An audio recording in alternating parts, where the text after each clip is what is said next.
Salam, hər vaxtınız xeyir olsun. Bugün sizinlə adi və onluq kəsirlər mövzu izahına başlayırıq. İlk olaraq başlayaq, adi kəsir nədir?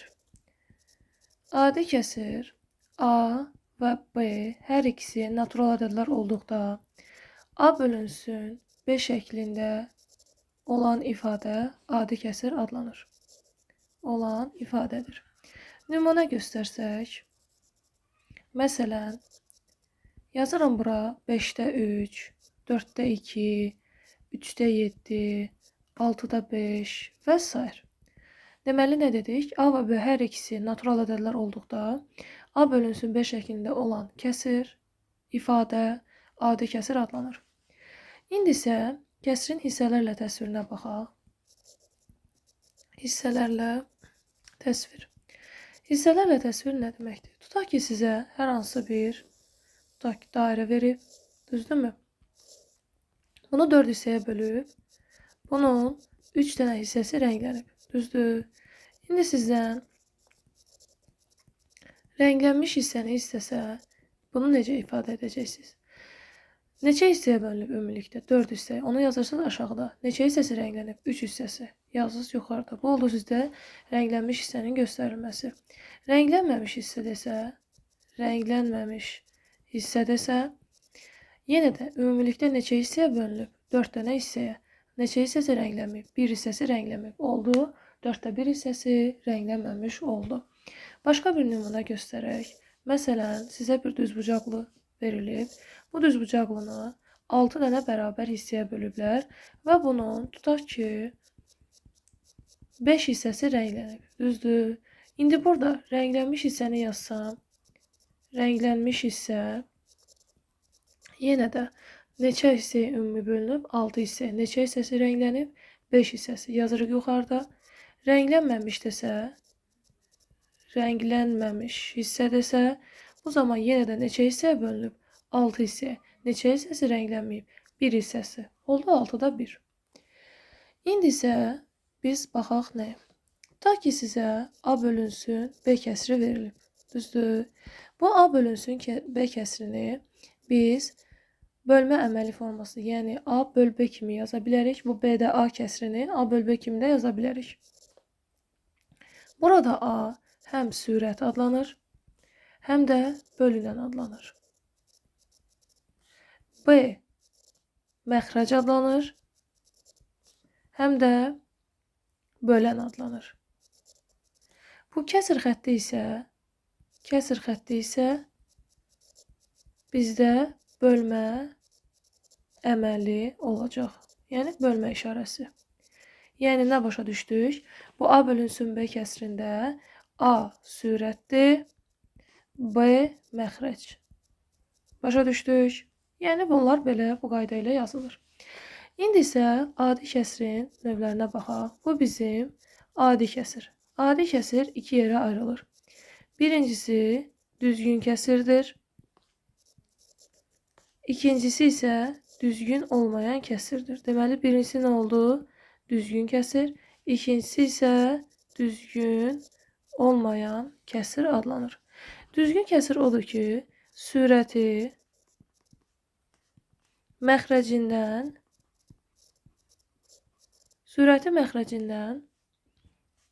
kiçik olan kəsirdir. Deməli, nə oldu? Sürəti məxrəcindən kiçik olan kəsirdir. Düzgün olmayan kəsir nədir? Sürəti məxrəcindən böyük və ya sürəti məxrəcinə bərabər olan kəsir. Sürəti məxrəcinə bərabər olan kəsir adlanır düzgün olmayan kəsir. Dedik, nə oldu? Düzgün kəsir oldu ki, sürəti məxrəcindən kiçik olan kəsir oldu. Düzdür? Nümunə göstərək. Məsələn, sürət yuxarıda 2 idi, məxrəc aşağıdakı. Məsələn, 5-də 2, bu bir düzgün kəsirdir. 7-də 3 düzgün kəsirdir. 8-də 5 düzgün kəsirdir. Aydındırmı? Düzgün olmayan kəsirə necə nümunə göstərə bilərik? Məsələn, 8-də 9 düzgün olmayan kəsirdir. Yəni, yuxarını aşağıya böldüyümüz zaman nə olur? Yuxarısı aşağıdan böyük olur. Məsələn, 4-də 7, 5-də 8 və s. Həmçinin dedi ki, sürəti məxrəclə bərabər olsun. Məsələn, 5-də 5 bir düzgün olmayan kəsirdir. 7-də 7 bir düzgün olmayan kəsirdir. 9-da 9 bir düzgün olmayan kəsirdir. Yəni, bunlara nümunə göstərə bilərik. İndi isə qarışıq ədəd nədir, onu göstərək. Qarışıq ədəd, uşaqlar, yadınızda saxlayın ki, A üstə gəl, B bölünsün C bərabərdir A tam B böl C şəklində olan ədəddir. Deməli, necə oldu? Qarışıq ədəd A üstə gəl, B böl C bərabərdir A tam B böl C şəklində olan ədəd qarışıq ədəd adlanır. Məsələn, 2 üstə gəl 3-də 1 bərabərdir 2 tam 3-də 1. Bu bir qarışıq ədəddir. 2 tam 3-də 1 necə ədəddir? Qarışıq ədəddir. Sonra 5 üstə gəl 4-də 1 verdi bizə 5 tam 4-də 1. Bu da bir qarışıq ədəddir. Qarışıq ədəddir. Bu oldu qarışıq ədəd. İndi isə qarışıq ədədin düzgün olmayan kəsrə çevrilməsi var. İndi baxaq, qarışıq ədədin düzgün olmayan kəsrə çevrilməsi. Düzgün olmayan kəsrə çevrilməsi. Deməli, qarışıq ədədi düzgün olmayan kəsrə çevirəndə birincisi məxrəci tama vururuq. Tama vururuq. 2. Üstünə sürəti əlavə edirik. Sürəti əlavə edirik. Alınan cavabı harada yazırıq? Sürətdə yazırıq. Sürətdə yazırıq. Və məxrəcdəki öz yerində qalır. Məxrəc öz yerində qalır. Deməli, necə dedik? Qarışıq ədədi düzgün olmayan kəsrə çevrilməsinin qaydası odur ki, birincisi, məxrəci tama vururuq. Neynədik? Məxrəci tama vurduq. Üstünə sürəti əlavə edirik. Alınan cavabı sürətdə yazırıq. Məxrəc də öz yerində qalır. Bu oldu qarışıq ədədin düzgün olmayan kəsrə çevrilməsi. Nümunə yazaq. Məsələn, 3 tam 5-də 1. Düzdür? Bu bir qarışıq ədəddir. Bunu düzgün olmayan kəsrə çevirəndə 5 qalır yerində. Düzdürmü? Məxrəci tama vururuq. Yəni 5-i 3-ə vuracam. 5 vurulsun 3. Üstünə sürəti gəlirik. Üstə gəl 1. O da bizə verdi 5-də. 5-də 3, 15, o da 1 elir 5-də 16. Bu oldu bizdə qarışıq ədədin düzgün olmayan kəsrə çevrilməsi. Bu bir düzgün olmayan kəsirdir. Başqa bir nümunə göstərək. Məsələn, 2 tam 7-də 5. Düzdür?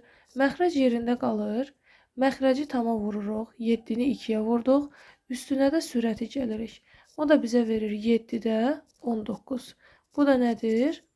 Düzgün olmayan kəsirdir. Düzgün olmayan kəsir. Bu oldu nə? Qarışıq ədədin düzgün olmayan kəsrə çevrilməsi. İndi isə sizinlə baxacağıq. Qarışıq ədədi düzgün olmayan kəsrə çevirəndə necə olacaq? İndi düzgün olmayan kəsrin qarışıq ədədə çevrilməsi. Düzgün olmayan kəsrin qarışıq ədədə çevrilməsi. Qarışıq ədədə çevrilməsi. İndi baxaq. Birinci, düzgün olmayan kəsri qarışıq ədədə çevirən zaman sürət məxrəcə bölünür. Sürət məxrəcə bölünür. Düzdürmü? Sürəti məxrəcə böldük. 2. Alınan tam kəsrin qabağında yazılır.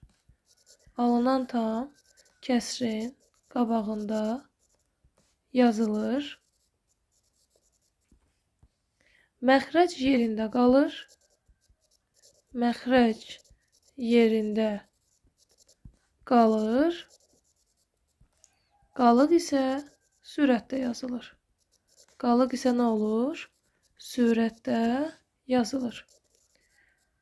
Nümunə göstərək. Məsələn, Yazıram bura 7-də 25. Düzdür? İndi 7-də 25 ədədini mən qarışıq ədədə çevirəndə 25-i bölürəm 7-yə. 25 7-yə bölünür 3 dəfə. 3 dəfə 7 21. 5-dən 1 çıxdıq 4. Qalığımız 4 oldu. Neçə dəfə bölündü? 3 dəfə. Məxrəc yerində qaldı. Qalığı da sürətdə yazdıq. Bu oldu bizdə düzgün olmayan kəsrin qarışıq ədədə çevrilməsi. Başqa bir nümunə yazıram. Məsələn 7-də 48. Düzdür? 48-i 7-yə bölürəm. 48 7-yə bölünür 6 dəfə. 6 dəfə 7 42. 8-dən 2 çıxdıq, qaldı 6. Deməli 6 dəfə bölündü. Məxrəc yerində qaldı. Qalığı da yazdıq sürətdə. Və bu da oldu bizdə düzgün olmayan kəsrin qarışıq ədədə bölünməsi. Ümid edirəm ki, buraya qədər sualımız yoxdur. İndi isə sizinlə keçirik kəsrin əsas xassəsinə. Kəsrin əsas xassəsi. Deməli, kəsrin əsas xassəsi nədir? Tutaq ki, sizə hər hansı bir A böl B kəsri verilib, düzdürmü? Hər hansı bir A böl B kəsrinin sürət və məxrəcini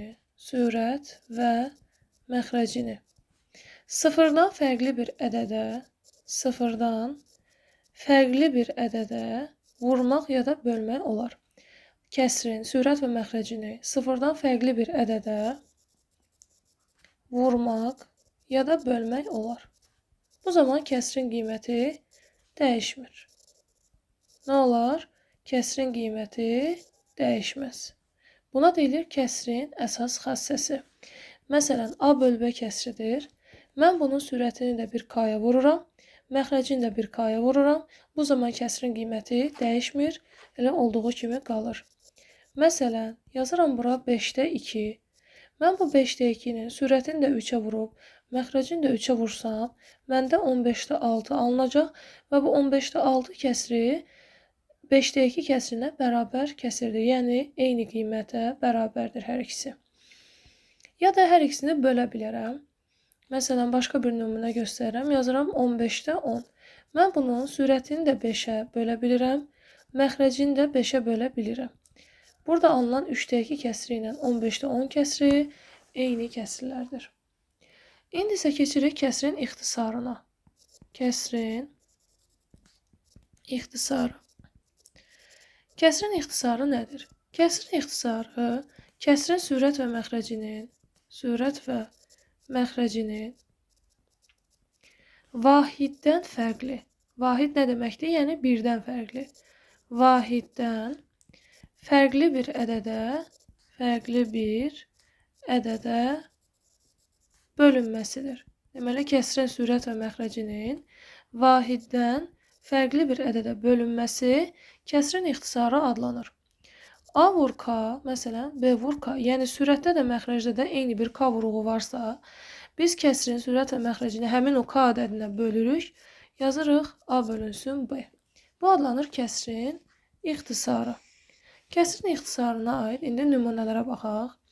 Kəsrin ixtisarı, məsələn, yazıram bura 100-də 50. Düzdür? Kəsrin ixtisarı üçün də növlər var. İndi hansı sizə rahatdırsa onunla edərsiniz.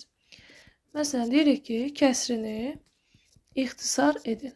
Bu ixtisarın 3 dənə növü var. Birinci növü adlanır ardıcıl ixtisar. Ardıcıl ixtisar nədir? Ən kiçik sadə ədəddən başlayaraq kəsir ixtisar edilməyə başlayır. Məsələn, 50 ilə 100 hər ikisi 2-yə bölünürsə, hər ikisini 2-yə bölüb 50-ni 2-yə bölürəm, yazıram 25. 100-ü 2-yə bölürəm, yazıram 50. Sonra baxıram, 2-dən sonra 3-ə bölməliyəm. 3-ə bölünürmü? Bölünmür. Sonra keçirəm 5-ə. 25 5-ə bölünürmü? Bölünür. 25-i 5-ə bölürəm 5 dəfə. 50-ni 5-ə böldüm 10 dəfə. 5 ilə 10 hər ikisi nəyə bölünür? 5-ə. 5 5-ə 1 dəfə, 10 da 5-ə 2 dəfə. Və bunun adı adlanır ardıcıl ixtisar. Yəni ardıcı olaraq ən kiçikdən başlayaraq gedirik. İkinci ixtisarımız adlanır tam ixtisar. Tam ixtisar nədir? Tam ixtisar sən sürət və məxrəcin əbobunu tapırsan. Yəni nə olur burada? Əbob, sürət və məxrəc. Sürət və məxrəcin əbobunu tapırsan, ondan sonra sürəti də məxrəci də həmin ədədə bölürsən. Nümunə yazaq, elə bu %50 kəsirinə baxaq. Məsələn, yazıram bura %50. Düzdür? İndi 100-dən 50 üçün əbob tapsam əgər, yazıram ki, əbob 50 və 100. Düzdür? Deməli, əbobu, bax, yazdıq belə. 50-ni yazıram 50 vur 1. 100-ü yazıram 50 vurulsun 2. 50-ni çölə çıxarıram, hər ikisində ortaq vuruqdur. Olur əbob 1 ilə 2. 1 ilə 2 qarşılıqlı sadə ədədlər olduğundan, onların əbobu 1-dir. Bu dərsin izahını natural ədədlərin ikinci hissəsində izahında göstərmişik uşaqlar. Bu da edir 50. Deməli, bunların əbobu 50 oldu. Deməli, mən sürəti də 50-yə böləcəm, məxrəci də 50-yə böləcəm.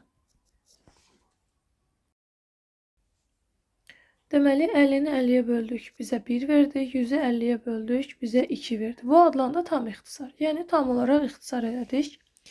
Üçüncü adlanır sadə vuruqlara ayırmaqla ixtisar. Sadə vuruqlara ayırmaqla ixtisar. Sadə vuruqlara ayırmaqla ixtisar nədir? Siz sürət və məxrəci hər ikisini sadə vuruqlara ayırırsınız. Sadə vuruqlara ayırdığınız ədədləri yazırsınız sürət və məxrəcdə. Məsələn, 50-ni vuruqlara ayırdıqda 2-yə bölünür 25, 5-ə bölünür 5, 5-ə bölünür 1. 100-ü vuruqlara ayıranda 2-yə bölünür 25, 5-ə bölünür, daha doğrusu 2-yə bölünür 50, 2-yə bölünür 25, 5-ə bölünür 5, 5-ə bölünür 1. Burada deməli, indi 50-ni vuruqlarını yuxarıda yazırıq. 2 vur 5 vur 5. 100-ün vuruqlarını aşağıda yazırıq. 2 vur 5 vur 5. Bir də vur 2. 5-lər getdi, 5-lər getdi, 2-lər getdi. Aşağıda bir dənə 2 qaldı, yuxarıda da 1 qaldı. Bu da adlandı sadə vuruqlara ayırmaqla ixtisar. İndi isə qeydimiz var. Qeydimiz necədir? Tutaq ki, sizə hər hansı bir AB üstü xət, AB, AB və s. AB ədədi verilib. Düzdür? Siz onu hər hansı bir CD, CD, CD və s. CD ədədinə bölsəz, düzdür? Burada təkrarlanan ədəd nədir? Ona baxırsınız. AB. Burada təkrarlanan ədəd nədir? CD. Onda sürət və məxrəcdə də təkrarlanan ədədləri götürürsünüz, qoyursunuz və bu sizin kəsrin cavabı olur. Məsələn, yuxarıda olsa əgər 17, 17, 17, 17, aşağıda da 34, 34, 34, 34 fərqli ədədlər də ola bilər. Siz bunu götürüb bir dəfəli ixtisar eləməkdənsə, yəni oturub düşünəcəksiniz ki, bunu necə ixtisar eləyək, imtahanın vaxtı bitəcək. Elə burada təkrarlanan ədədiniz nədir? 17. 17-ni yuxarıda yazırsınız. Aşağıda təkrarlanan ədəd nədir? 34. Onda aşağıda yazırsınız. 17 ilə 34 bölünür. 17 17-yə bir dəfə, 34 17-yə 2 dəfə. Bu da oldu bizim kəsrin cavabı. İndi isə kəsirlərin müqayisəsinə baxaq. Deməli, kəsirlərin müqayisəsi nədir? Kəsirlərin müqayisəsində ilk olaraq məxrəcləri bərabər olan kəsirlərə baxaq. Məxrəcləri bərabər olan kəsirlərin müqayisəsi. Deməli, məxrəcləri bərabər olan kəsirləri müqayisə edən zaman,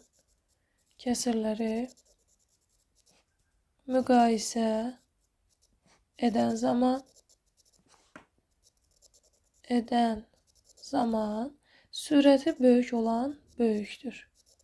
Sürəti böyük olan kəsir böyük olacaq. Deməli, məxrəcləri bərabər olan kəsirlərdə sürətləri böyük olan kəsir böyükdür. Nümunə yazsaq, məsələn, 5-də 2 və 5-də 3, düzdür? Məxrəclər hər ikisində 5-dir. Hansının sürəti böyükdür? 3. Deməli, 5-də 3 kəsiri 5-də 2 kəsirindən böyük olacaq. Məsələn, 7-də 4 və 7-də 6. Hansının məxrəci bərabərdir? Düzdürmü bunların məxrəcləri? Hansının sürəti böyükdür? 6. Onda bu kəsir daha böyük olacaq. İkinci qaydamız sürətləri bərabər olan kəsirlərin müqayisəsidir. Deməli, sürətləri bərabər olan kəsirləri müqayisə edən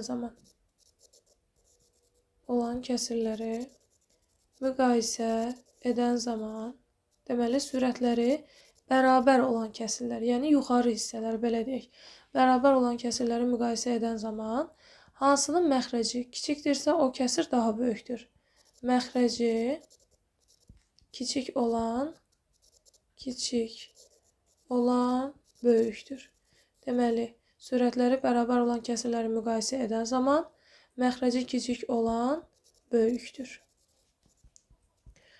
Məsələn, yazıram bura 2-də 3 və 5-də 3, düzdür?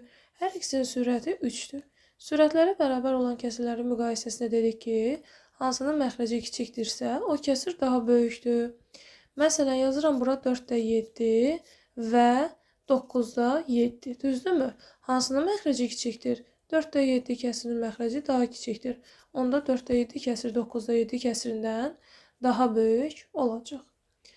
Növbəti qeydimiz, belədir ki, sürət və məxrəcləri arasındakı fərq bərabər olan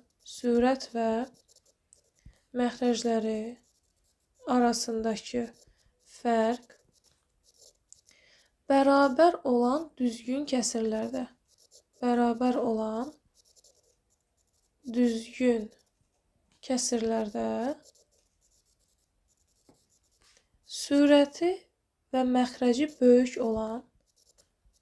sürəti və məxrəci böyük olan kəsir daha böyükdür. Deməli, sürət və məxrəcləri arasındakı fərq bərabər olan düzgün kəsirlərdə, sürət və məxrəci böyük olan daha böyükdür. Yəni, qayda budur. Sürət və məxrəcləri arasındakı fərq bərabər olan düzgün kəsirlərdə, sürət və məxrəci böyük olan kəsir böyükdür. Nə deməkdir bu? Məsələn, mən yazıram bura 2-də 3, daha doğrusu düzgün kəsir yazmalıyam. 3-də 2. Sonra yazıram 4-də 3. Sonra yazıram 5-də 4. İndi mən 3-dən 2-ni çıxsam, mənə 1 verər. 4-dən 3 çıxsam, mənə 1 verər. 5-dən də 4-ü çıxsam, mənə 1 verər. Düzdür? Bu oldu sürət və məxrəcləri arasındakı fərq bərabər məsələsi, yəni bu deməkdir. Sürətindən məxrəcin çıxanda sizə eyni cavab verir. İndi bu kəsirlərdə dedik ki, hansının sürəti böyükdürsə, məxrəci böyükdürsə, o kəsir daha böyükdür. Onda 5-də 4 kəsiri 4-də 3 kəsirindən böyük olacaq. 4-də 3 kəsiri də 3-də 2 kəsirindən böyük olacaq. Nə oldu? Sürət və məxrəcləri arasındakı fərq bərabər olan düzgün kəsirlərin müqayisəsi. İndi isə buna baxırıq. Sürət və məxrəcləri arasındakı fərq bərabər olan düzgün olmayan kəsirlərdə necə olur? Düzgün olmayan kəsirlərdə. Bu səfər tərsinədir. Məxrəc və sürəti böyük olan kiçik, sürət və məxrəci kiçik olan isə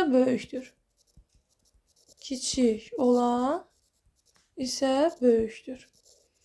Deməli, qayda necədir? Bir dəfə də deyək. Dedik ki, sürət və məxrəcləri arasındakı fərq bərabər olan düzgün olmayan kəsirlərdə məxrəc və sürəti böyük olan kiçik olan isə böyükdür. Nə deməkdir bu? Elə bunu yazaq. 2-də 3 yazaq. 3-də 4 yazaq. Bir də 4-də 5 yazaq. Düzdür? Yenə də 3-dən 2-ni çıxdıq. 1, 4-dən 3-ü çıxdıq. 1, 5-dən 4-ü çıxdıq. 1. Bu oldu onların sürət və məxrəcləri arasındakı fərq bərabər olan kəsirlərdə. İndi dedik ki, bu düzgün olmayan kəsirdir. Düzgün olmayan kəsir nə idi?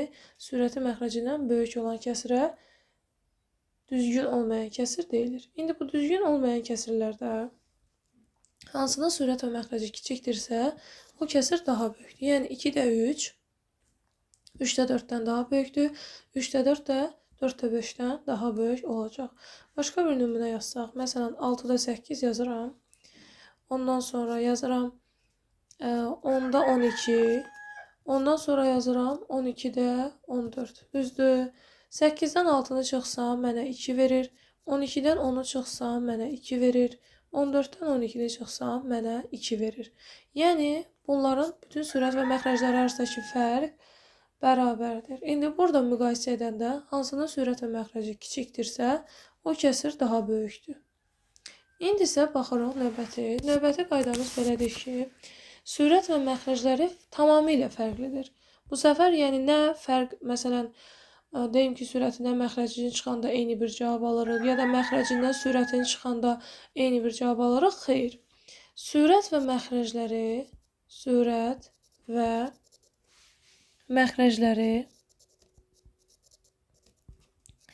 fərqli olan kəsirləri müqayisə edən zaman necə olur? Birinci kəsrin sürəti, baxın uşaqlar, birinci kəsrin sürəti ikinci kəsrin məxrəcinə vurulur. Birinci kəsrin sürəti ikinci kəsrin məxrəcinə vurulur və birinci kəsrin başında yazılır. Və birinci kəsrin başında yazılır. Sonra ikinci kəsrin sürəti birinci kəsrin məxrəcinə vurulur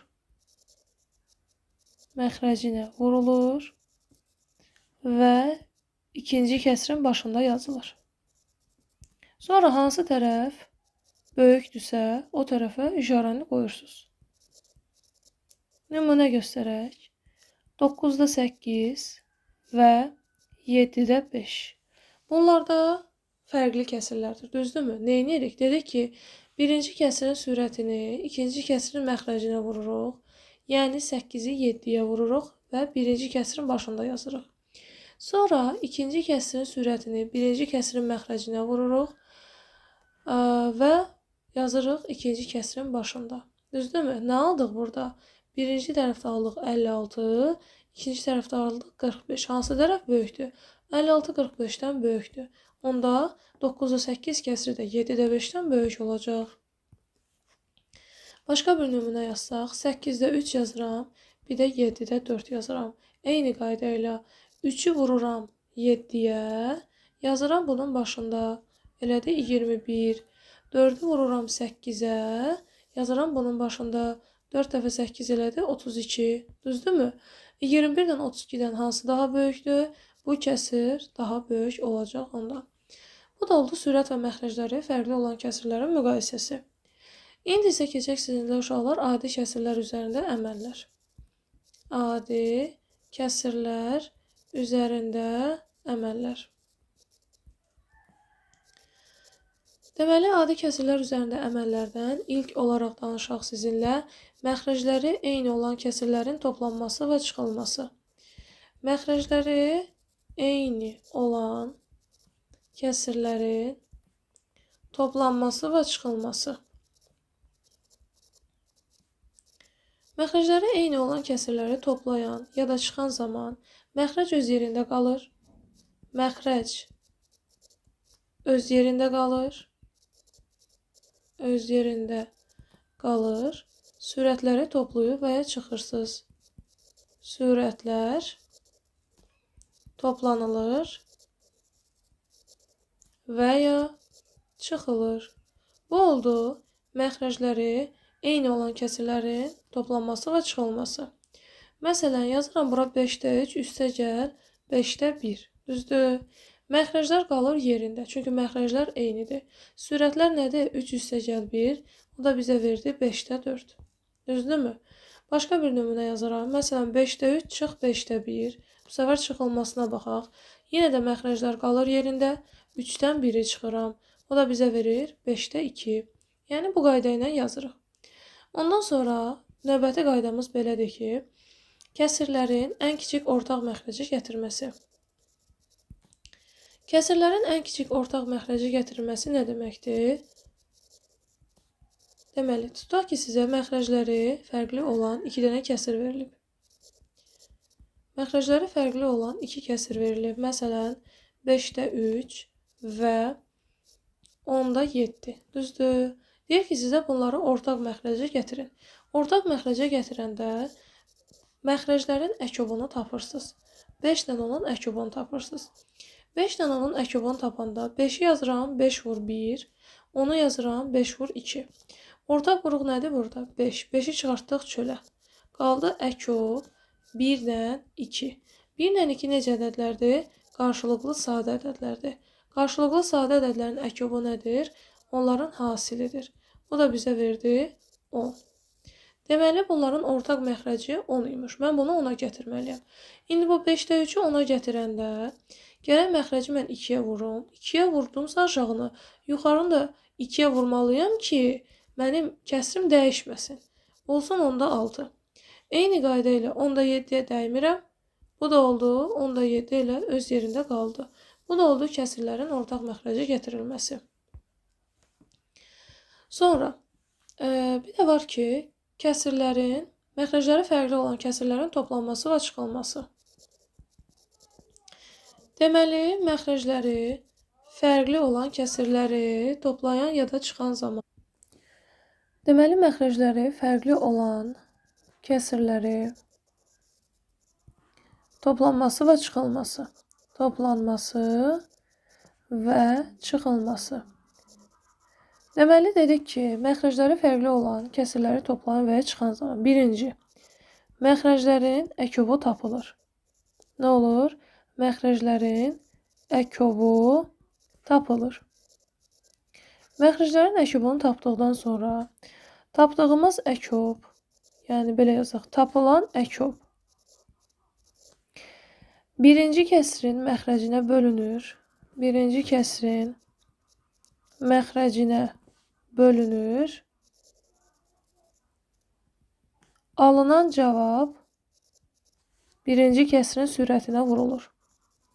Birinci kəsrin sürətinə vurulur. Sonra yenə bu həmin əkob ikinci kəsrin məxrəcinə bölünür. İkinci kəsrin məxrəcinə bölünür. Cavab ikinci kəsrin sürətinə vurulur. İkinci kəsrin sürətinə vurulur və toplama ya da çıxma işarəsinə görə biz kəsirlər sürətində toplama ya da çıxma işarəsini qoyuruq. İndi isə məxrəc də ortaq əkob tapdığımıza görə elə yerində qalır. İndi nümunə yazaq. Məsələn, yazıram bura 6-da 5, üstəgəl 8-də 7. Düzdür? Neynirəm? Birinci məxrəclərin əkobunu tapıram. Yazıram əkob 6 ilə 8. Düzdür? Əkob 6-nı yazıram 2 vur 3. 8-i yazıram 2 vur 4. 2 burada hər ikisində ortaqdır. Çıxartdıq çölə. Oldu əkob 3 ilə 4. 3 ilə 4 qarşılıqlı sadə ədədlər olduğundan onların əkobu onların hasilidir. Yəni 24 olacaq. Yəni nə yazıram bura? 24. Dedik ki, birinci kəsrin məxrəcinə bölürük. Alınan cavabı isə sürətə vururuq. Üstəgəl yenə də ikinci kəsrin məxrəcinə bölüb alınan cavabı ikinci kəsrin sürətinə vururuq. O da bizə verir 24-də. 24 6-ya bölünür 4. 4 də 5 20. 24-ü 8-ə böldük 3. 3 dəfə 3-də 9 eləyəcək. O da bizə verir 24-də 29. Bu da oldu məxrəcləri fərqli olan kəsirlərin toplanması. Başqa bir nümunə yazsaq əgər, məsələn, yazıram bura 8-də 3, üstəgəl 20-də 7. Düzdür? İndi mən nə edirəm? 20 ilə 8 üçün əkob tapıram. Yazıram əkob 8-dən 20. Düzdür? İndi burada yazsam ki, əkob 8-i yazacağım 4 vur 2, 20-ni yazacağım 4 vur 5. Düzdür? 4-ü çıxartsam çölə, olacaq əkob 2 ilə 5. 2 ilə 5 qarşılıqlı sadə ədədlər olduğundan onların əkobu elə onların öz hasilidir. Yəni 2 ilə 5-in hasilidir. 4 dəfə 2 8, 8-ə 5 40. 4 hardan gəldi? 4-ü biz ortaq vurğularaq çıxarmışdıq çölə. Deməli, məxrəcimiz əkobumuz, yəni 40-dır. İndi mən bu 40-ı bölsəm 8-ə, 3-ə vursam, sonra da digər tərəfdən bu 40-ı 20-yə bölüb 7-yə vursam və bunu ortaq məxrəcə gətirmiş oluram. 40-ı 8-ə böləndə bizə verir 5, qalır 5 vur 3, üstə gəl 40-ı 20-yə böləndə 2, qalır 2 vur 7. O da edir 40-da 15, üstə gəl 14. O da bizə nə verir? 40-da 29. Bu da oldu məxrəcləri fərqli olan kəsirlərin toplanması və çıxılmasına aid. İndi isə sizinlə keçirək bəzi qeydlərə. Hansı qeydlərimiz var? Məsələn, sizə hər hansı bir ədəd verildikdə, bu ədədin altında həmişə bir 1 olacaq. Məsələn, 2-ni siz 2 böl 1 kimi yaza bilərsiniz, 3-ü 3 böl 1 kimi yaza bilərsiniz. Niyə elə yazırıq? Çünki bunların altında, yəni bunu məsələn bir kəsrlə toplamaq istəsəz, altında yadınızda saxlayın ki, həmişə bir 1 var bunun. Sonra başqa bir qeydimiz də odur ki, məsələn, hər hansı bir A ədədini siz A-1 n bölünsün n şəklində yaza bilərsiniz. Məsələn, yazsaq buna hər hansı bir 4 ədədidir. Siz bu 4-ü 3/7-də 7 kimi yaza bilərsiniz. Canım sizə desin 4/8-də 8 kimi yaza bilərsiniz. 5 tam nədir? Bir dəqiqə. 3/8-də 8, 3/9-da 9, 3/5-də 5 və s. kimi yazmaq olar. Və yaxud da hər hansı bir A ədədini siz yaza bilərsiniz ki, A-2 2n bölünsün n. O da sizə nə verəcək? Məsələn, yazıram ki, 8 bərabərdir. 8 minus 2.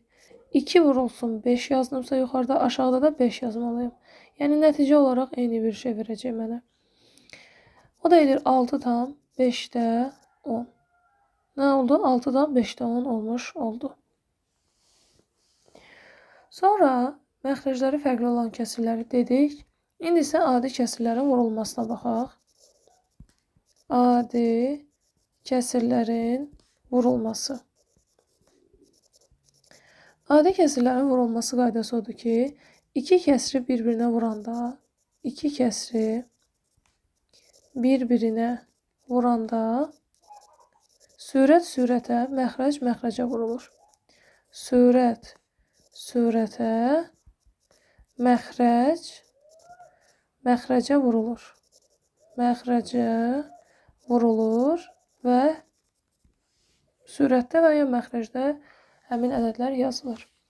Məsələn, A bölünsün B kəsrini S bölünsün D kəsrinə vuranda A vurulsun S bölünsün B vurulsun D şəklində olacaq. Məsələn, yazsam ki, bura 5-də 3 vurulsun 4-də 3. Düzdür?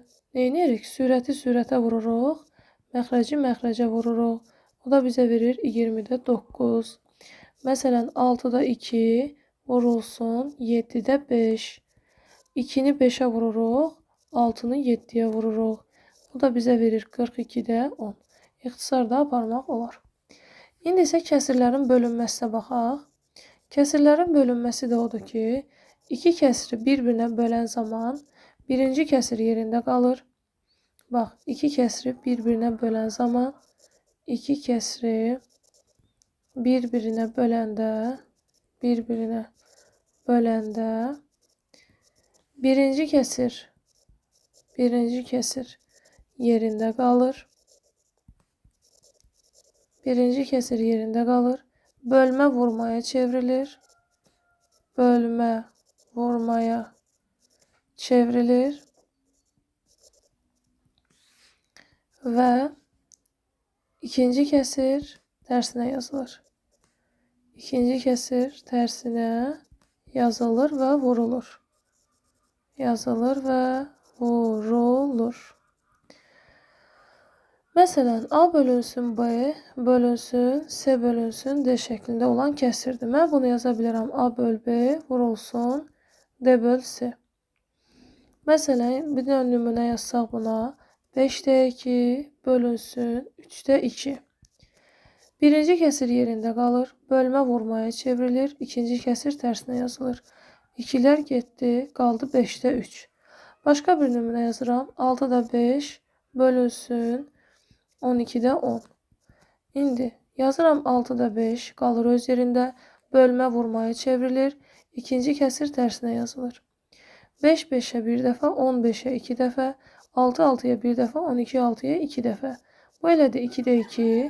2 ilə də 2-ni böləndə bizdə 1 verir. Bu da oldu kəsirlərin bölünməsi. İndi danışaq qarşılıqlı tərs ədədlər. Qarşılıqlı tərs ədədlər nədir? Qarşılıqlı tərs ədədlər hasili 1-ə bərabər olan ədədlərdir. Hasili 1-ə bərabər olan ədədlər qarşılıqlı tərs ədədlər adlanır. Hasili 1-ə bərabər olan nə deməkdir? Məsələn, A-nın tərsi olur 1 böl A. Yəni mən A-nı 1 böl A-ya vuranda A-lar gedəcək, 1 qalacaq. 1 böl A-nın tərsi 1 böl A-nın tərsi olacaq A böl 1, yəni A. Mən 1 böl A-nı A-ya vurduğum zaman A-lar gedir, 1 qalır. Məsələn, A böl B-nin tərsi olacaq B böl A. Məsələn, mən götürüb A böl B-ni B böl A-ya vursam, B-lər gedəcək, A-lar gedəcək, 1 qalacaq. Bir dənə nümunə yazsaq əgər buna, məsələn, 2-nin tərsi olacaq 2-də 1. 2-də 1-in tərsi olacaq 2. 3-də 2-nin tərsi 3-də 2-nin tərsi olacaq 2-də 3. 5-də 4-ün tərsi olacaq 4-də 5. Yəni biz bunları bir-birinə vuranda cavab 1 edəcək. İndi isə ədədin hissəsinin tapılmasına baxaq. Ədədin hissəsinin tapılması. Deməli, ədədin hissəsini tapan zaman ədədi hissə göstərən kəsrə vururuq. Nə edirik? Ədədi hissə göstərən kəsrə vururuq. Nə deməkdir bu? Məsələn, deyirəm ki, A-nın n böl n hissəsini tapın. A-nın n böl n hissəsini tapanda nə edirik? A-nı n bölünsün n-ə vururuq. Məsələn, yazıram ki, 21-in 3-də 1 hissəsini tapın. Düzdür? 21-in 3-də 1 hissəsini tapanda 21-i 3-də 1-ə vururuq. 3-dən 21 ixtisar gedir, qalır 7. Yəni 21-in 3-də 1 hissəsi 7-dir. Başqa bir nümunə yazaq. 24-ün yazaram ki, 8-də 3 hissəsini tapın. 24-ün 8-də 3 hissəsini tapanda nə olacaq burada? 24-ü 8-də 3-ə vuracam. 24-ü 8-də 3-ə vuranda 8 8-ə 1 dəfə, 24 8-ə 3 dəfə. Olur 3 dəfə 3, 9. Bu oldu ədədin hissəsinin tapılması. Bir də var ki, hissəsinə görə ədədin tapılması. Deməli, hissəsinə görə ədədi tapanda ədədi hissə göstərən kəsrə bölürük. Ədədi nə edirik? Hissə göstərən kəsrə bölürük. Məsələn, deyirəm ki, hissəsinə görə ədəd. Yəni, n böl n hissəsi, belə yazıram. N böl n hissəsi A olan ədədi tap. A olan ədədi tap. Düzdür, dedik ki, ədədi hissə göstərən kəsrə bölmək lazımdır. Nümunə yazaq. Məsələn, deyirəm ki, 5-də 3 hissəsi 75 olan ədədi tap. Düzdür? 75 olan ədəd. 5-də 3 hissəsi 75 olan ədədi tapanda 75'i bölürəm 5-də 3-ə. Biz demişdik ki, bu 75'in altında həmişə bir dənə 1 var. Düzdürmü? Bayaq izah eləyəndə dedik. İndi bu 2 dənə kəsir kimi baxsaq, 2 kəsiri bir-birinə böləndə birincisi qalır, bölmə vurmaya çevrilir, ikinci kəsir tərsinə yazılır.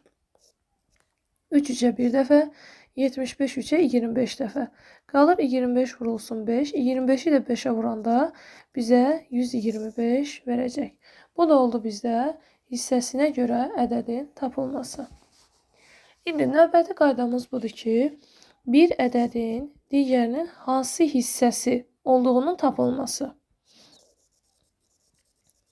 Bir ədədin digərinin hansı hissəsi olduğunu tapanda, hansı hissəsi olduğunu tapanda birinci ədədi ikinci ədədə bölürük. Olduğunu tapanda nə edirik? Birinci ədədi ikinci ədədə bölürük. İkinci ədədə bölürük. Düzdür? Məsələn, deyirəm ki, A ədədi B-nin hansı hissəsidir? A ədədi B-nin hansı hissəsidir desə, nə edirsən? A-nı B-yə bölürsən, tapırsan. Vəssalam. Olur sənin bir ədədin digərinin hansı hissəsi olduğunu tapılması. Nümunə yazsaq, deyirəm ki, 4 12'nin hansı hissəsidir? Düzdür. 4 12'nin hansı hissəsidir deyirsə, o zaman 4'ü 12'ye bölürsünüz. 4 12'ye böləndə ixtisar aparıq. 4 4'ə bir dəfə, 12 4'ə 3 dəfə. Bu da oldu bizdə bir ədədin digərinin hansı hissəsi olduğunu tapılması. Aha. İndi səsinlə onluq kəsirlərə keçirik. Deməli, onluq kəsirlər nədir? Onluq kəsirlər uşaqlar məxrəci 10, 100, 1000, 10.000, yəni nə qədər sıfır artıra bilirsə, yəni bu şəkildə olan kəsirlər onluq kəsirlər adlanır. Onluq kəsirlər uşaqlar vergüllə yazılır. Vergüllə yazılır. Lap belə deyək. Yazıram bura 2 tam onda 7. Düzdür. Burada 2 tam yerində qalır. Bu 7 gəlir girir bu sıfırın içinə. Olur 2 tam onda 7. Məsələn olsaydı 2 tam %7. Düzdür. Bu 7 gəlib girərdi bu sıfırın içinə. Bu sıfır bir dənə çöldə qalacaq. Düzdürmü? Olacaq 2 tam %7. Düzdürmü? Olsaydı məsələn 12 tam %25. Düzdürmü? Bu 5 gəlir, girir bu sıfırın içinə. Bu 2 gəlir, girir bu sıfırın içinə. 12 qalır öz yerində. Olur 12 tam %25. Bu oldu onluq kəsirlərin yazılması. Ümid edirəm ki, buraya kimi aydındır. İndi isə onluq kəsirlərin üzərində əməllər və onluq kəsirlərin müqayisəsinə baxacaq. Uşaqlar, onluq kəsirləri müqayisə edəndə onluq kəsirlərin müqayisəsi. Deməli, onluq kəsirləri müqayisə edəndə uşaqlar birinci tam hissələr müqayisə edilir. Yəni, vergüldən əvvəlki hissələr müqayisə edilir. Müqayisə edilir. Əgər tam hissələr bərabərdirsə, tam hissələr bərabər olsa, bu zaman vergüldən sonraki hissələrə baxılır. Vergüldən sonraki hissələrə baxılır. Və müqayisəni bu qaydada aparırıq. Deməli, nümunəyə baxaq. Yazıram ki, bura 2 tam onda 5 və 3 tam onda 7. Məsələn, bunları müqayisə edəndə dedik ki, tam hissələrə baxırıq. Mənim tam hissəm 1, 2-dir, bir də 3-dür, düzdür. Müqayisə edəndə baxıram ki, 2-dir böyük yoxsa 3? Təbii ki də 3. Onda 2 tam onda 5, 3 tam onda 7-dən kiçik olacaq. Məsələn, olsa ki, 2 tam onda 5 və 2 tam onda 4. İndi yenə tam hissələrə baxıram. Bura 2-dir, burada 2-dir, düzdür. Tam hissələr bərabərdir. Tam hissələr bərabərsə kəsir hissələrə baxıram. Kəsir hissələrin 5 və 4-dür. Hansı kəsir hissə daha böyükdür? 2,5 daha böyükdür. Onda yazıram ki, 2,5 böyükdür 2,4-dən. Bu da oldu onluq kəsirlərin müqayisəsi. İndi onluq kəsirlər üzərində əməllərə baxırıq. Onluq kəsirlər üzərində hansı əməllər var? Onluq kəsir üzərində əməllər. Deməli, birinci əməlimiz onluq kəsirlərin toplanması və çıxılması. Onluq kəsirlərin toplanması və çıxılması. Onluq kəsirləri toplayan və ya çıxan zaman neyini? Birinci, vergüllər alt-alta gəlmək şərti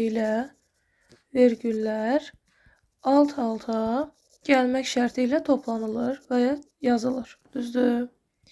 Birinci yazırıq. Vergüllər alt-alta gəlmək şərti ilə yazılır. 2. Boş hissələr, yəni vergüldən sonra qalan boş hissələr 0 yazılaraq doldurulur. 0 yazılaraq doldurulur. Sonra normal qayda ilə çıxılır. Normal qayda ilə çıxılır və ya toplanılır. İndi buna aid nümunəyə baxaq. Deməli, nə dedik? Bir də təkrar edək. Onluq kəsirlər üzərində əməllərdən ilk olaraq onluq kəsirlərin toplanması və çıxılmasından danışdıq. Onluq kəsirləri toplayan və ya çıxan zaman vergüllər alt-alta gəlmək şərti ilə yazılır. Yəni, birinci vergülləri alt-alta gəlmək şərti ilə deməli yazırsınız misalları, onluq kəsirlərinizi. Ondan sonra, vergüldən sonra ola bilər ki, bəzi ədədlərdə 1 dənə rəqəm olur, bəzilərində 2 dənə olur. Yəni, o boş qalan yerləri 0 yazaraq doldurursunuz, sonra normal qayda ilə toplayır və ya çıxırsınız. Nümunə yazaq. Məsələn, 3,7 çıxılsın 2,25 düzdür. İndi birinci vergüllər alt-alta gəlmək şərti ilə yazırıq. Baxıram, burada bir boş yerim var. Bunu 0 yazaraq doldururam. Çıxma var burada. İndi 0-dan 5 çıxmaq olmur. 10-dan 5 çıxıram 5. 6-dan 2 çıxdım 4. 3-dən 2 çıxdım 1. Vergül gəldi, öz yerinə düşdü. Cavabımız nə oldu? 1,45. Məsələn, olsaydı ki, 2,4 üstəgəl 3,25 bərabərdir. Yenə də vergüllər alt-alta gəlmək şərti ilə yazacağıq. Düzdürmü? Boş qalan yerlərə 0 yazırıq. 0 o da 5 mənə verir 5. 4 o da 2 mənə verir 6. 2 o da 3 mənə verir 5. Vergül gəldi, düşdü bura. Oldu 5,65. Bu oldu bizdə onluq kəsirlərin toplanması və çıxılması. İndi isə onluq kəsirin vurulmasına baxaq. Onluq kəsirləri vurulması zamanı onluq kəsirlərin vurulması. Deməli, onluq kəsirlərin vurulması qaydası sadədir uşaqlar. Birinci, vergüllər nəzərə alınmadan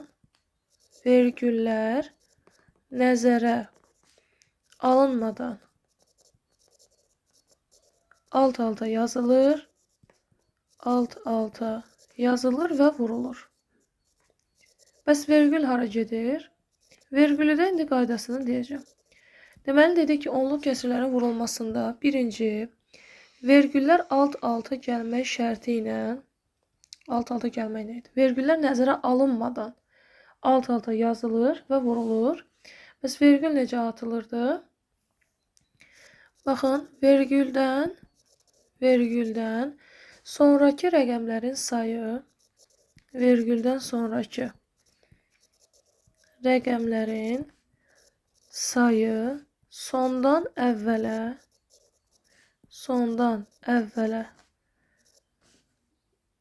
sayılır və vergül atılır.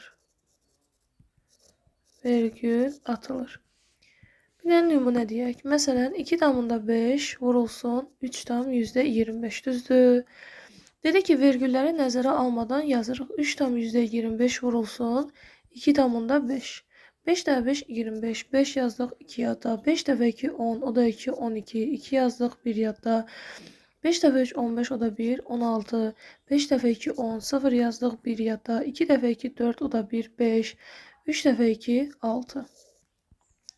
İndi toplayanda 5 gəlir aşağı. 2 o da 0 elir 2. 6 o da 5 elir 11. 6 o da 1. 7 o da 1 8. İndi vergülü atanda sondan əvvələ sayıram. Neçədən oldu? Bax, bu vergülə qədər. Sonuncu vergüldən birinci vergülə qədər olan ədədlər sayılır. 3 dənə ədədim var. Sayırsam 1, 2, 3. Vergül gəldi düşdü bura. O da bizə verdi 8 tam 1000-də 125. Başqa bir nümunə yazam. Məsələn, 4 tam %25 vurulsun 42 tam %56. Düzdür? Yenə də vergülləri nəzərə almadan yazıram. Vurulsun 4 tam %25. 6 da 5 30 0 3 yadda. 5 də 5 25 o da 3 28. 8 yazdıq 2 yadda. 5 dəfə 2 10 o da 2 12.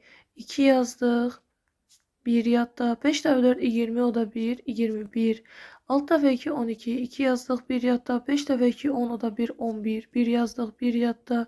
2 dəfə 2 4 o da 1 5. 4 dəfə 2 elədi 8. 6 dəfə 4 24. 4 yazdıq 2 yadda. 5 dəfə 4 20 o da 2 22. 2 yadda. 2 dəfə 4 8. O da 2 10. 0 yazdıq 1 yadda. 4 dəfə 4 16 o da 1 17. 0 8 o da 2 10 0 1 yadda. 2 o da 1 3 o da 4 7. O da 1 bizdə 8 elədi. 5 o da 1 6 o da 2 8. 8 o da 2 10 0 1 yadda. 7 o da 1 8. Bu da 1 gəldi aşağı. İndi vergülləri sayıram. Məndə burada sondan başlayaraq sayanda burada 2 dənə vergül, o biri vergülə qədər də 2 dənə vergül. Cəmi elədi 4 dənə vergül. Sayıram 1 2 3 4. Düşdü bura. Düzdürmü? Bizə nə verdi? 180 tam %88. Sondakı sıfırları yazmasaq da olar, heç bir dəyişiklik olmayacaq. Bu da oldu bizdə onluq kəsirlərin vurulması. İndi bir də var ki, onluq kəsirin mərtəbə vahidinə vurulması var. Deməli, uşaqlar, onluq kəsiri mərtəbə vahidinə vuranda necə olur? Onluq kəsiri mərtəbə vahidinə vuran zaman vergül sıfırların sayı qədər sağa sürüşür. Nə olur? Sıfırların sayı qədər sağa sürüşür. Sağa sürüşür. Deməli, onluq kəsiri mərtəbə vahidinə vuranda vergül sıfırların sayı qədər sağa sürüşür. Məsələn, 0,4'ü ona vuranda burada bir dənə sıfır var, düzdür? Onda vergül bir vahid sağa sürüşdü, oldu 4. Olsaydı əgər 0,4 vurulsun 100. Burada 2 dənə sıfır var. Onda vergülü bir dənə sürüşdürdüm bura. Oldu 4. Sonra bir dənə də sıfırımız var. O da gəlir onun yanına. Olur 40. Aydındır mı? İndi onluq kəsirin mərtəbə vahidinə bölünməsi. Onluq kəsiri mərtəbə vahidinə bölən zaman vergül sola sürüşür. Vergül hara sürüşür? Vergül sıfırların sayı qədər sola sürüşür. Sıfırların sayı qədər sola sürüşür. İndi baxıram bura. Məsələn, yazıram ki 25 bölünsün 10. Düzdür. Yadınıza saxlayın ki, tam ədədlərdə, yəni vergülü olmayan ədədlərdə vergül həmişə sondadır. Burada bir dənə sıfır var. Onda vergül bir dənə gəldi bura. Oldu 2 tam onda 5. Olsaydı məsələn 325 bölünsün 10. Vergül buradadır. Düzdür, sondadır. Bir dənə geri getdi. Oldu 32 tam onda 5. Məsələn, olsaydı ki 100'ə bölsəydik. Məsələn, 325'i bölsəydim 100'ə. Bu vergül buradadır. Bir dənə gəldi bura, düzdürmü? Sonra bu sıfır getdi. Sonra bir dənə də gəldi 3'ün yanına. oldu 3 tam %25. Yəni 325-i 100-ə böləndə 3 tam %25 verəcək bizə. Bu oldu onluq kəsirin mərtəbə vahidinə bölünməsi. Bir də var ki, onluq kəsirlərin bölünməsi. Yəni onluq kəsiri onluq kəsirə bölən zaman necə olur? Onluq kəsirlərin bölünməsi. Deməli, onluq kəsirlərin bölünməsi qaydası necədir? Birinci, onluq kəsiri bir-birinə bölən zaman vergüldən sonraki ədədlərin sayı bərabərləşdirilir. Nə olur burada?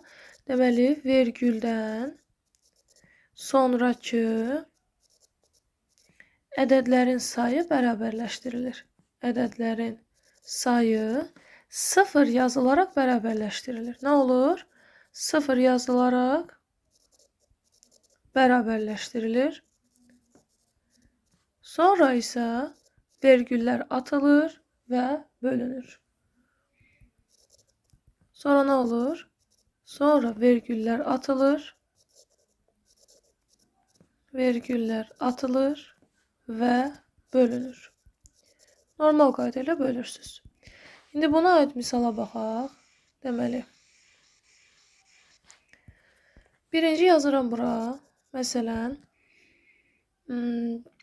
0 tam yazmayaq. Məsələn, yazıram 3 tamında 6 bölünsün 0 tam %3. Birincini 0 tamdan yazmadım. Məsələn, baxıram ki, burada vergüldən sonra mənim 2 dənə ədədim var. Burada isə 1 dənə ədəd var.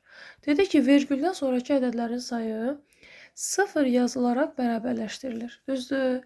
Vergüldən sonraki ədədlərin sayı 0 yazılaraq bərabərləşdirilir. Olacaq 3 tam 60 bölünsün. Eləsə burada %3 qalır öz yerində. Sonra vergülləri atırıq. Bu olur 360 bölünsün. 0 qabaqda olanda sayılmır. Ona görə olur böl 3. 360-ı da 3-ə böləndə mənə verir 120. Deməli 3,6-nı 0,3-ə böləndə bizə 120 verəcək. Məsələn, yazsam əgər bura 2,5 bölünsün 0,5. Düzdür? Yenə də burada vergüldən sonra 1 ədəd var, vergüldən sonra 2 ədəd var. Vergüldən sonraki ədədlərin sayı 0 yazılaraq bərabərləşdirilir. Olur 250 bölünsün 5. 250 də 5-ə bölünür, qalır 50. Bu da oldu onluq kəsirlərin bölünməsi.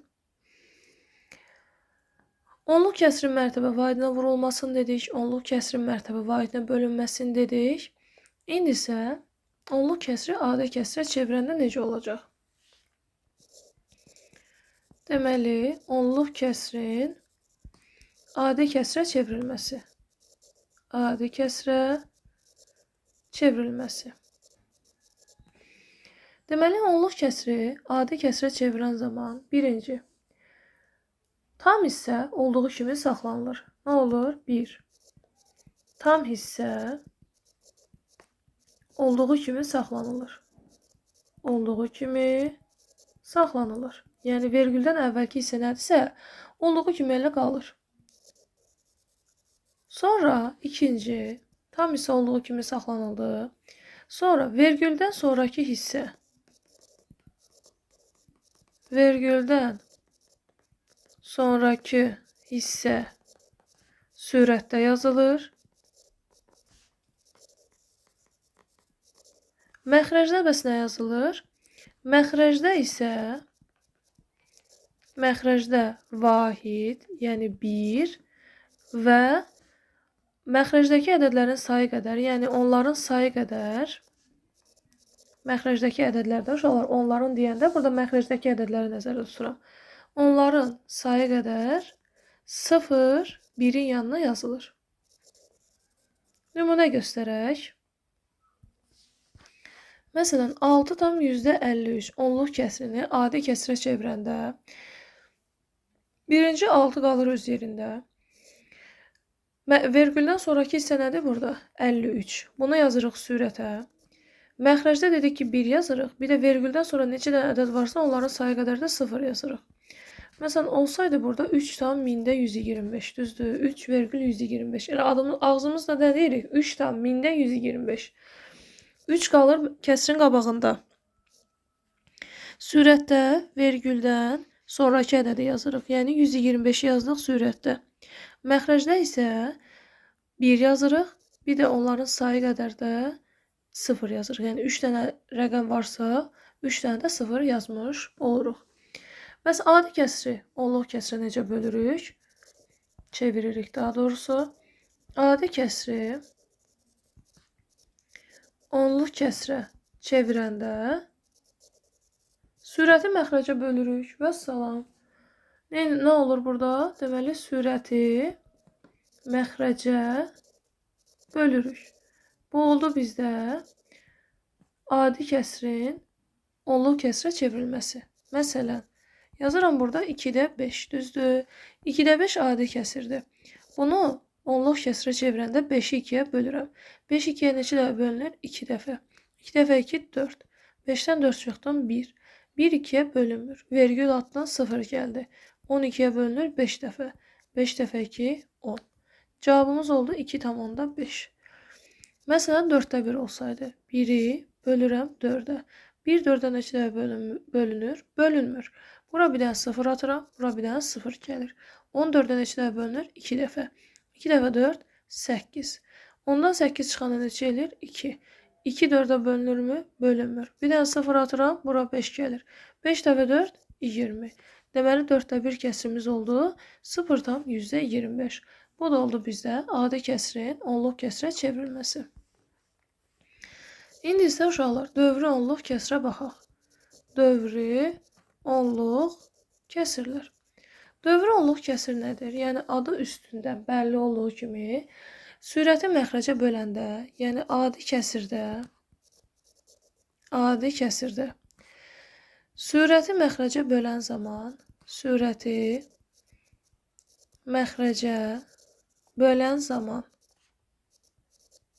əgər cavabdakı ədəd elə sonsuz təkrarlanırsa, elə gedirsə də, yəni eyni ədəd, yəni 5-6 dəfə gördün elə təkrarlanır, bölürsən yenə eyni ədəd gedirsə, buna dövr deyilir.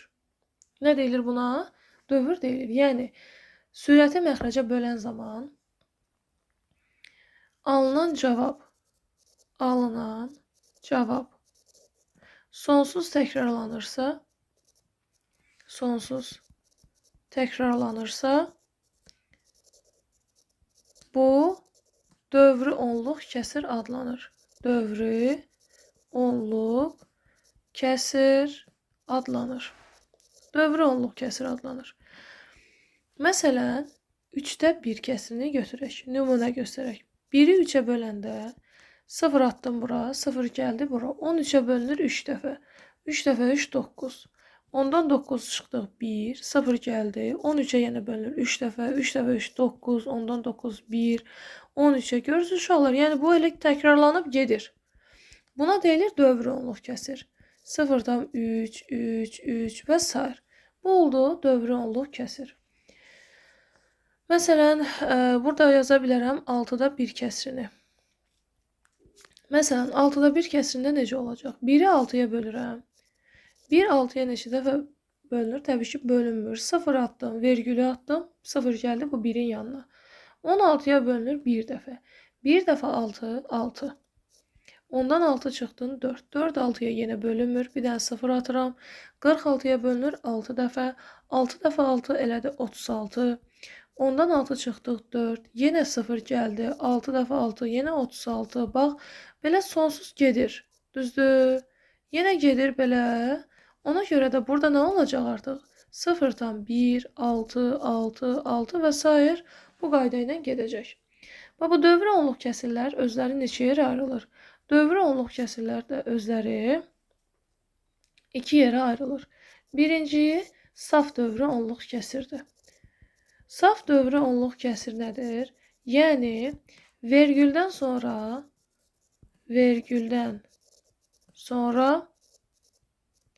dərhal dövr başlayır. Nə olur? Vergüldən sonra dərhal dövr başlayırsa, bu saf dövrü onluq kəsirdir. Məsələn, mən yazsam əgər 0,1, 1, 1, 1, 1. Bax, vergüldən sonra dərhal başladı təkrarlanmağa. Buna deyilir saf dövrü onluq kəsir. Saf dövrü onluq kəsirdə necə yazırıq? Uşaqlar, bir də bunu qeyd eləyək ki, dövrü onluq kəsirdə təkrarlanan ədəd mötərizədə yazılır. Məsələn, 3 təkrarlanıb, vergüldən sonra dərhal 3-ü mötərizədə yazıram. Məsələn, burada 0,1-dir. 6 məsələn təkrarlanıb 6-nı yazıram dövrdə. Burada necə olardı? Məsələn 0,1 təkrarlanmayıb, 1-i yazıram mötərizədə. Məsələn 0 dövrdə 3, düzdürmü? Bu bir saf dövr onluq kəsirdir. 0 məsələn dövrdə 25, promoy məsələn dövr başlayıb da. Bu saf dövrü onluq kəsirdir. Qarışıq dövrü onluq kəsir nədir? Deməli, qarışıq dövrü onluq kəsir odur ki, vergüldən sonra bir və ya bir neçə ədəd gəlir. Vergüldən sonra, deməli, nə olur? Vergüldən sonra bir və ya bir neçə ədəd gəlir. Sonra, deməli, nə oldu? Qarışıq dövrü onluq kəsir odur ki, vergüldən sonra bir və ya bir neçə ədəd gəlir, sonra dövr başlayır. Buna deyilir qarışıq dövrü onluq kəsir. Məsələn, 0,1 dövrdə 2, 0 məsələn 12 dövrdə 5. Bu qarışıq dövrü onluq kəsirdir. Bunu başa düşdükmü uşaqlar buraya kimi? İndi isə bu dövrü onluq kəsirlərin adi kəsirlərə çevrilməsinə baxaq. İndi birinci başlayaq. Saf dövrü onluq kəsri adi kəsrə çevirəndə. Saf dövrü onluq kəsri adi kəsrə çevirəndə nə olur? Birinci, dövrdəki ədədlərin sayı qədər dövrdəki ədədlərin sayı qədər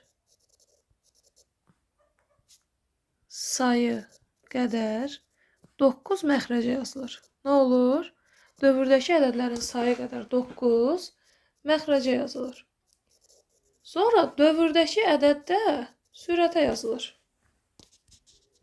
Dövrdəki ədəd sürətə yazılır.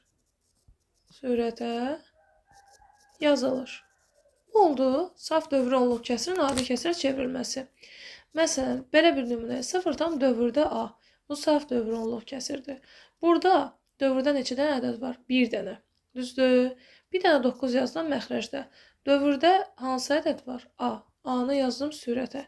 Məsələn, 0 dövrdə AB. Yəni, bütün 2 rəqəmli ədəddə. Bu AB üstü xətt nədir? Bütün 2 rəqəmli ədədlər. İndi, burada neçə dənə ədəd var? Dövrdə 2 dənə. Yazıram 2 dənə 9. Sürətdə hansı ədəddir? AB üstü xətt yazılacaq. Məsələn, olsaydı 0 ABC üstü xətt. Düzdür, yəni 3 dənə də təkrarlanır. Olacaqdı 999-da ABC üstündə xətt. ABC üstü xəttin açılışında natural ədədlər dərsdə izah eləmişik. Amma ABC burada bu bütün 3 rəqəmli ədədlərin, belə deyək, təmsilçisidir. İndi isə qarışıq dövrü onluq kəsrin, qarışıq dövrü onluq kəsrin adi kəsrə çevrilməsinə baxaq. Adi kəsrə çevrilməsi. İndi qarışıq dövrü onluq kəsri adi kəsrə çevirəndə birinci, dövrdəki rəqəmlərin sayı qədər 9 və dövrdən əvvəlki ədədlərin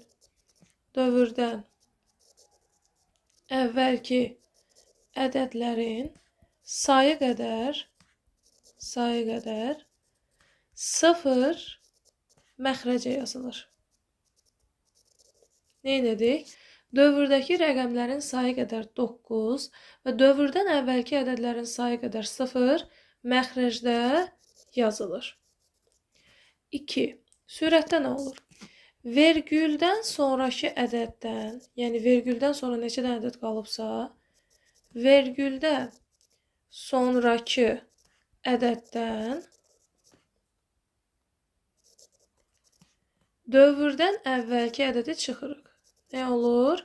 Deməli, vergüldən sonraki ədəddən dövrdən sonraki ədədi çıxırıq. İndi cümlə biraz qarışıqdır, başa düşürəm. Deyəcəksiniz, bu nə deməkdir? İndi nümunəyə baxaq. Məsələn, bir dənə qarışıq dövrü onluq kəsir yazıram. 0,a dövrdə b. Düzdür. Bu bir qarışıq dövrü onluq kəsirdir. Yəni, vergüldən sonra bir dənə ədəd gəlib, sonra dövr başlayıb. Burada necə olacaq?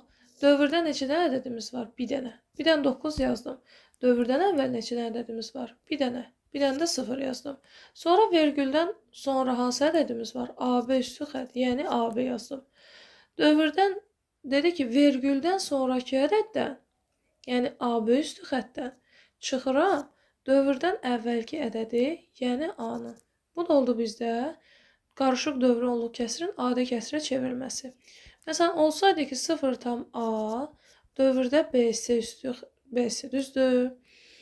Necə olacaqdı burada? Yenə də dövrdəkilərin sayı qədər 9-u məxrəcə yazacağım, 99. Dövrdən əvvəlkilərin sayı qədər 0-ı bura yazacağım. Sonra vergüldən sonraki ədəddən, yəni ABC üstü xəttdən çıxıram dövrdən əvvəlki ədədi, yəni A-nı. Nümunə yazaq. Məsələn, yazıram ki, 0,2 dövrdə 5. Düzdür. Burada necə olacaq? Dövrdəkilərin sayı qədər 9 yazıram. Bir dənə dövrdə ədədim var. Bir dənə 9 yazdım. Dövrdən əvvəl bir dənə ədədim var. Onu da yazdım bura. Sonra vergüldən sonraki ədəddən dövrdən əvvəlki ədədi çıxırıq. O da bizə verir 90-da 23. Başqa bir nümunə yazsaq. Məsələn, 0,3 dövrdə 45. Yenə də dövrdəkilərin sayı qədər 9 yazıram. 2 dənə dövrdə ədədim var. 2 dənə 9 yazdım. Dövrdən əvvəlkilərin sayı qədər 0 yazdım. Sonra vergüldən sonraki ədəddən, yəni 345-dən dövrdən əvvəlki ədədi, yəni 3-ü çıxıram. O da mənə verir 342 böl 990. Sonra burada olsaydı əgər 0,a B, məsələn, dövrdə C. Düzdür. Dövrdə bir dənə ədədim var. Dövrdən əvvəl də 2 dənə ədədim var. Yazıram 900-də. Yenə də vergüldən sonraki ədəddən, ABC üstü xəttdən, dövrdən əvvəlki ədədi, yəni AB üstü xətti çıxırıq. Məsələn, bu necə olacaqdı? 0,25 dövrdə 3. Düzdür. Vergüldən baxıram ki, burada dövrdə bir dənə ədədim var. Bir dənə 9 yazdım. Dövrdən əvvəl 2 dənə ədədim var. 2 dənə 0 yazdım. Vergüldən sonraki ədədim 253-dür. Dövrdən əvvəlki ədədim də 25-dir. O da mənə verir 900-də 13-dən 5, 8, 4-dən 2, 2. Bu da elədi 900-də 228. Bu da oldu bizdə qarışıq dövrü onluq kəsirin AD kəsirə çevrilməsi. Bir də uşaqlar, bunu yadınıza saxlayın ki, əgər bunu bir qeyd kimi yadınıza saxlayın, məxrəc yalnız ikilərdən, yalnız beşlərdən, bir də 2 və ya 5-lərdən ibarət olsa, 5-lərdən ibarət olsa, siz bu kəsrə sonlu onluq kəsir deyə bilərsiniz. Bu kəsir sonlu onluq kəsir ola bilər. Sonlu onluq kəsir olar. Yəni, məxrəcdə yalnız 2 olsun, məxrəcdə yalnız 5 olsun, bir də məxrəc yalnız 2 və 5-lərdən ibarət olarsa, bu sonlu onluq kəsir ola bilər. Bunu da yadınızda saxlayın. Bu qədər uşaqlar.